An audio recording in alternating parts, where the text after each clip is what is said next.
Hello, Aaron Kubitz, personal trainer at Functional Aesthetics CC. Today's video, I want to go over, what kind of workouts or how should you structure your workouts when you're short on time. We're going to go over a couple different scenarios. So, number one, you have a short amount of time every day to work out. So you can work out more frequently, but you just don't have a lot of time per day.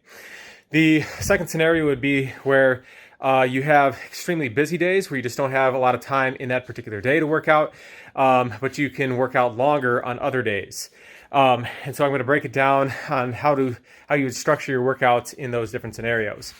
So the first one, if you have less time to work out per day, what you'd want to do is alternate between heavier powerlifting type movements with using compound exercises, multi-joint exercises, and then have some cardio days or HIIT interval training. Get the best bang for your buck there, and then mix that up with maybe doing some dumbbell complexes, barbell complexes, and things of that nature. And then ideally, if you do have a little bit more time on a weekend or something like that, you could go for, a longer walk, go for like an hour walk or something like that, or maybe a run walk, and help you get in a little bit more of that steady state cardio and help you recover a little bit faster from the more high intensity stuff you're doing. So for example, you could say like on a Monday or something, you could do squat and bench press, and maybe throw in a little bit tricep workout if you have time at the end of that.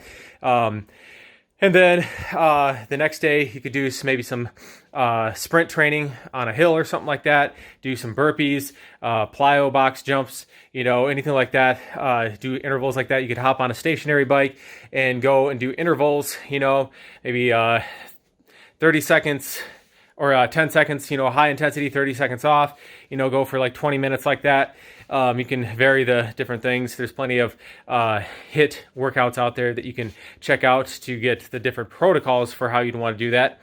And then like the following day, say you could go and do like deadlifts, bent over barbell rows, maybe some pull-ups. And then the following day, you could go maybe do like a dumbbell complex, to throw in a little bit of biceps work in there. And then the last, or even like on that day, you could do another thing of like HIIT training.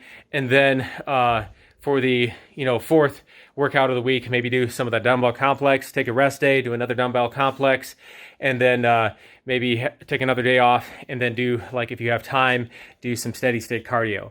So that'd be your first scenario. The second scenario would be if you have longer time to work out but less frequency. So maybe you only have 2 days per week you can work out, and the rest of the days are pretty full. So then what you'd want to do in that scenario is again, start out with a little bit of a warm-up, get up to your heavier lifting numbers in your compound movements as quickly as possible, and then finish that off with maybe some more bodybuilding style training, a little bit higher volume for the extremities, doing some leg extensions maybe after your squats, pairing up some biceps curls with the barbell rows, and then with the bench press, hit some triceps after you're done with the bench press.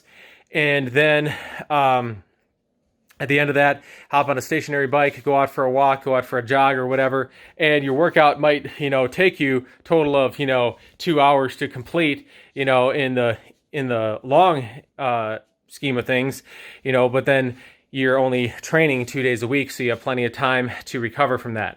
So not an ideal situation, but it can definitely work, and at least help you to stay decently healthy while you are, experiencing these high workloads or decreased ability to train.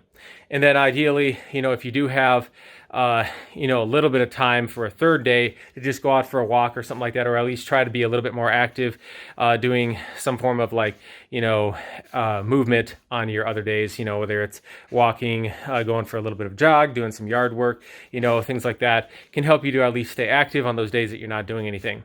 All right, guys, so that's my thoughts for the day on how to get in your workouts, keep the ball rolling, even when you are really busy. Hope you liked the video. If you did, make sure you hit that like button. If you have any comments or anything like that that you would like to add, leave them in the comments below. We'll see you all next time. Thanks, guys.